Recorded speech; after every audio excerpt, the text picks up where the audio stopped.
A Christmas Prince takes us back to the lives of Amber, a New York-based blogger turned queen-to-be of the small kingdom of Moldova, and King Richard Charleston. This chapter in their fairytale takes off with Amber excitedly writing into her blog how she has been counting down the days since her engagement with Richard a year ago. She recounts her experience the past year with many trips back and forth between New York and Moldova, along with attention from the press and the fans. After a year of their long-distance engagement, Amber still feels like herself and is ready to step into the role of a queen. So off she goes and arrives in Moldova with her father for Christmas and the royal wedding. But the welcome is a little different than warm. Amber sees the news headlines about Richard's monarchy falling apart, and Ruddy's taxi gets stolen by a rude customer. And to add to the chaos, the press gathers around Amber like a swarm of bees. But luckily, Amber and her dad are saved by Mr. Zabala, who is sent by the royal family and will now be Amber's personal attaché. Amber and her dad are ushered into the car by Mr. Zabala, and they leave the airport. On their way over, her dad is fascinated by the fancy treatment Amber is receiving, and only wishes that her mother could see her little princess become a queen. Inside the palace, Amber and her dad meet Princess Emily, Richard's younger sister, who is so excited to see Amber again. The little girl excitedly tells Amber that she has been cast as the lead role in her school's annual Christmas pageant. There is the uptight and protocol-loving Mrs. Averill, and Mr. Little too. Ruddy is way too excited to be in the palace, but Mrs. Averill is not too thrilled with his commoner ways. After the meet and greet with Richard's mother, the Queen, Amber and her father are escorted to their rooms. Though Amber wonders where Richard is, since he never showed up to greet her. When Amber sees the suite that the royal palace have prepared for her, she is mesmerized by it. In the suite, she finds a card that Richard left for her. Soon he surprises her by showing up to her room, and Amber hugs him. The couple is happy to be reunited, but their reunion is shortly interrupted by an urgent business call, and Richard has to leave. Though he promises to spend more time with her at the welcome reception that is being held in her honor that night. That night, at the grand reception, everyone welcomes the king and the queen-to-be of Moldova with applause and respect. But soon enough, Richard and Amber are pulled apart to fulfill their respective duties. Amber is introduced to her wedding planner. Scratch that. Wedding designer. Sahil Madhu is an extravagant and dramatic man who likes to speak of himself in the third person, because how else will he sound sane while singing praises in his own name? Sahil comes off as a strong but weird character to Amber. He promises to not rest until he attains perfection,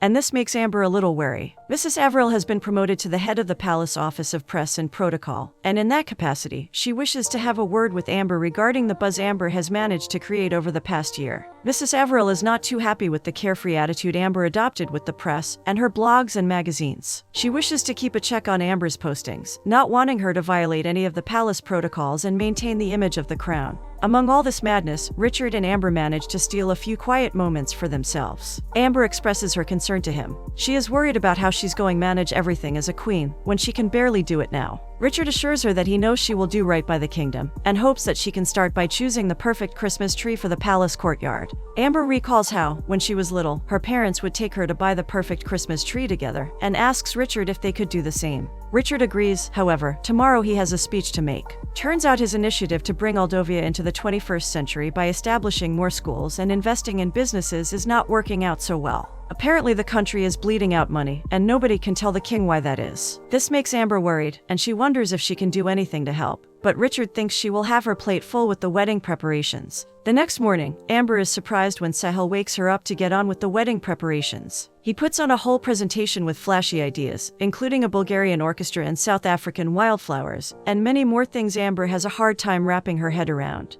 But it is the dress that throws her off the most. When Amber sees the design for the wedding dress, which looks like she will be wearing an upside-down umbrella around her neck, she tells him that she had something simple in mind, something that was more like her. The word simply goes beyond Sahil's understanding, and Mrs. Averill steps in, telling Amber that the gown was inspired by Queen Helena's wedding gown. Not meaning to be disrespectful, Amber says that while that might have been beautiful at that time, she was hoping to have a contemporary design for her wedding. This does not sit well with Mrs. Averill, and she tells Amber that these designs are created keeping in mind the 700-year-old history and traditions of Moldova, and are in accordance with the protocol put in place to protect the kingdom. This upsets Amber because she didn't think becoming a part of the royal family would mean giving up a part of herself. But having no choice, she continues to bear the torture. Later that day, she talks to her friends back in New York over video call and shares her royal pains with them. But neither of her friends can relate to her problems, which pale in comparison to their daily life struggles. And the worst part is, Amber can't even share her problems with Richard, because he's been so busy ever since she arrived.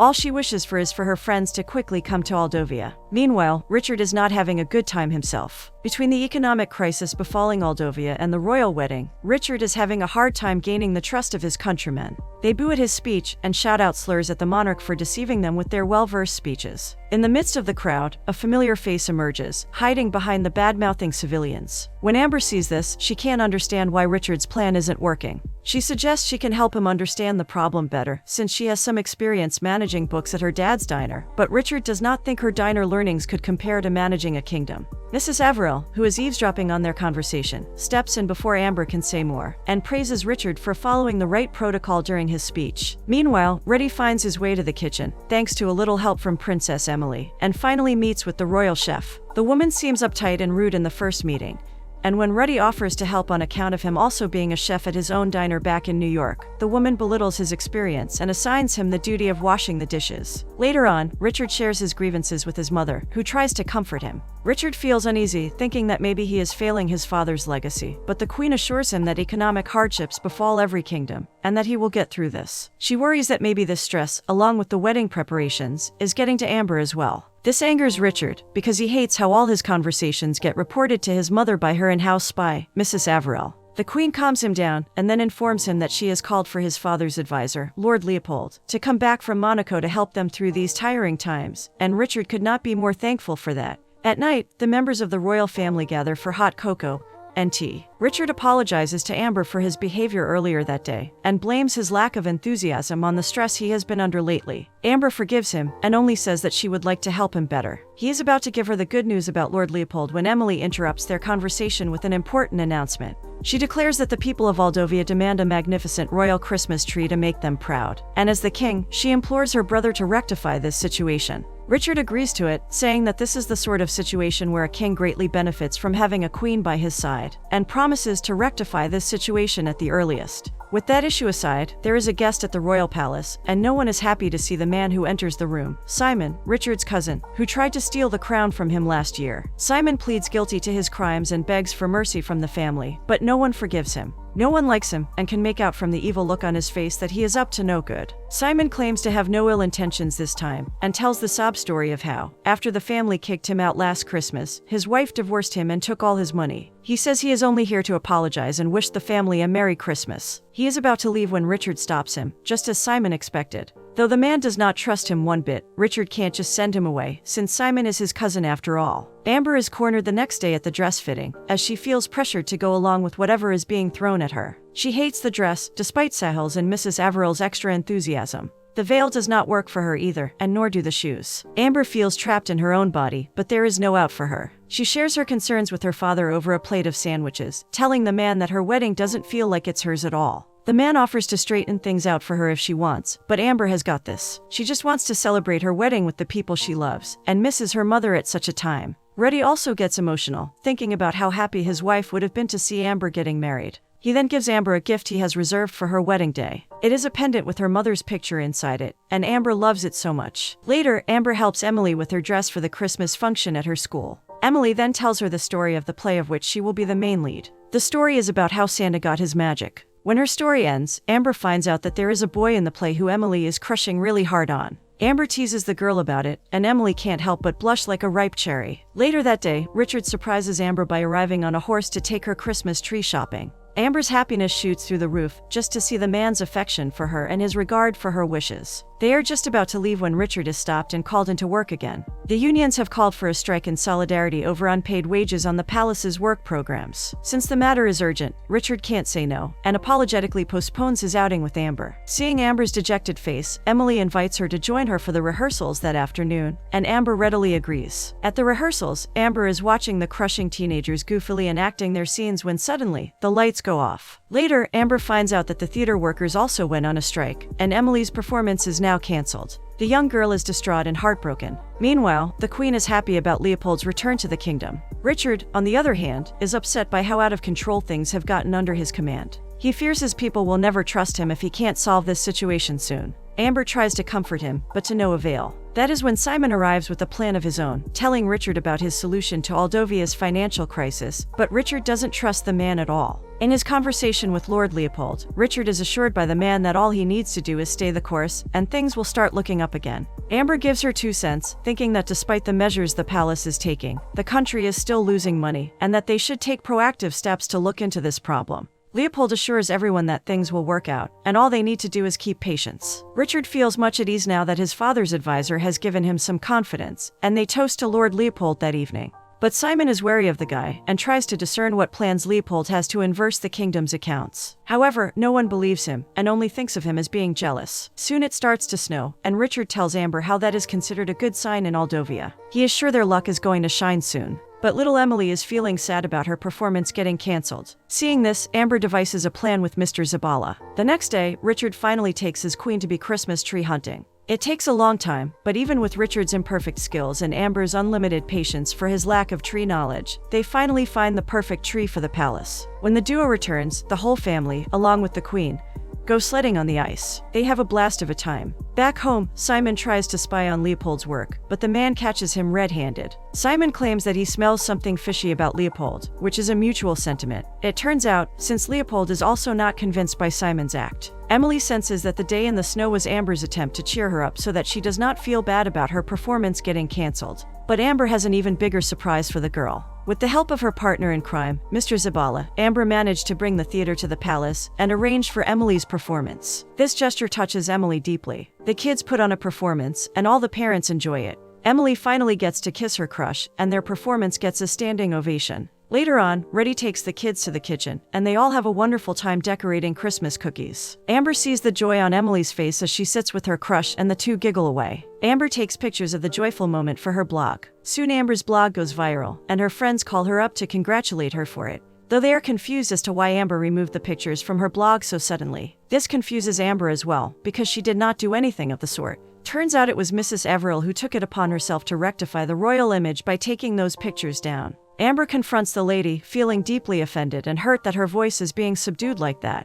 Mrs. Everill only tells her that the royal family's protocols do not allow for such pictures to float on the internet, and that she is only concerned about the image of the family. Amber can't understand why a simple picture of Emily with frosting on her nose is so offensive to the royal family. The picture even garnered a lot of buzz, and her blog went viral with lots of positive comments on it. With the changing times, Amber thinks the royal family should also change their approach towards social media, but Mrs. Everill does not budge. Later, while getting ready for the royal photograph, Richard notices that something is bothering Amber and asks her about it. Amber tries to share her concerns with him, telling him how she feels like her identity is being stripped off by the royal protocols. While he understands her peril, all Richard can say is for her to hang on until the wedding. Suddenly, the wedding seems like a task which they need to get through. And on top of all that, Sahil's overbearingness is maddening. He picks apart everything original about Amber to morph it into an image that aligns with Mrs. Everill's royal protocols. And in that, he asks Amber to take off her simple necklace, the pendant her father gave her earlier, and replaces it with a heavy necklace. This upsets Amber, but she goes along with whatever is thrown her way. That night, as Richard's mother reads the Christmas cards that the people of Aldovia have sent to the kingdom, she comes across a particular complaint from a man, mocking the royal family for celebrating the holidays while the rest of the country toils away in poverty, having lost their jobs, bringing down the mood in the parlor. The next day, Amber finds Emily doing archery in the courtyard.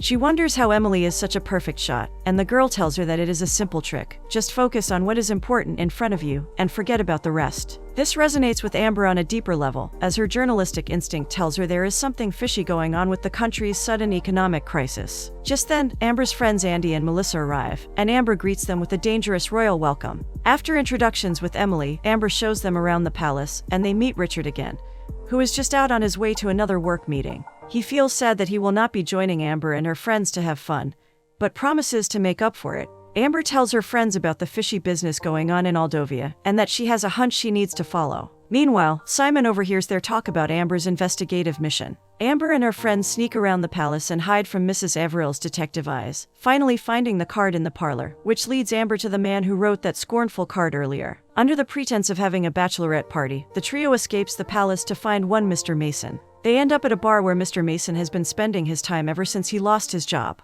Amber dresses in incognito mode and finally has a word with the distressed Mr. Mason. At first, the man refuses to trust Amber since she is a part of the royal family now, but she assures him that she is trying to figure out where everything went wrong herself. Mr. Mason believes that the whole New Aldovia initiative is a fraud, but Amber tries to explain to him how it was supposed to be a way to get the country to invest more money back into itself. But as he tells her more about his worries, Amber finds out that all the big companies in Aldovia are being run out of money, and the employees have been fired because of a new company called Meadowlark. But there is something fishy about this company, because it's seemingly based in Aldovia on papers, but has roots somewhere else. Their investigation gets interrupted by the arrival of paparazzi, and Amber panics since she cannot be caught outside. Just in time, Simon comes to her rescue, since he had been spying on her the whole time. Having no choice, Amber and her friends follow Simon and escape the Paps. Back in the palace, Simon, Amber, and her friends look into the information they got from Mr. Mason and find out that Meadowlark is actually fishy. The company has no digital footprint, and they can't trace it back to anything. That is when Simon suggests that all businesses in Aldovia need to have been registered at the Hall of Records and is sure they can find something in the database. Amber is suspicious of him being so helpful, but there is no time to worry about that. While they are at it, Emily enters the room, having heard their conversation, and offers to help. She is somewhat of a hacker genius and can get into the Hall of Records database. While Emily and Simon get to work, Amber celebrates her bachelorette with her best friends. The next morning, Emily is woken up by an angry Mrs. Averill. She is summoned to her office, where she is surprised to see Richard waiting. Mrs. Averill announces to the couple the bad news of having met with a severe public relations snafu. She shows them the picture of Amber caught bar hopping with her friends, and Simon and Amber have to come clean to Richard about her investigation. This baffles both Mrs. Averill and Richard. The lady tells Amber to stop any investigation on the matter and to refrain from posting her blogs immediately. Amber finds this absurd and says no, hoping that Richard will back her up this time, but the man stays quiet. His silence hurts Amber more than anything else Mrs. Averill has thrown her way, and she leaves there in anger. Emily remains hard at work to break into the database of the Hall of Records. In the meantime, Amber is nowhere to be found. The entire palace starts looking for her, yet Amber seems to have vanished from the place. Richard is informed of this, and he joins the search for Amber as well. Meanwhile, Emily and the rest finally manage to break into the server and find the secret they had been waiting for. All the fishy companies are enlisted as a division of Glockenspiel Consortium, which is a parent company created to funnel money out of the country. And when they find out who owns that company, they are in for a big shock. When Richard can't find Amber anywhere in the palace, he can't help but blame himself for not speaking up for her earlier. He worries that he might have made a huge mistake, and it could cost him Amber's trust and love. When Emily sees her distraught brother, she sympathizes with him. Richard confides in his sister about how he has been nothing but a failure of late. Emily comforts him by telling him that the kind of duties he has to handle can overwhelm any person, especially one with a kind heart. Richard still feels like he has made a mess of everything, but Emily tells him that he has been manipulated by the ones he's trusted so far. She tells him the truth about the investigation, and Richard finally sees things clearly now. He tells her to not do anything until he returns with Amber, and sets off to look for her. Richard arrives at the cabin in the woods, where he finds Amber sitting by the fire. He starts off by apologizing to her, but Amber is mad. She can't believe that he never said a word when Mrs. Averill was pushing her into a corner. She thought that she would always have Richard's support, but the last week has been so tough on Amber, with everything changing the way it is. She feels like life as she knows is slipping away from her, and she is losing all control over it. Hearing her out, Richard assures her that even though things are changing, they will weather the storm together, and the one thing that will never change is his love for her.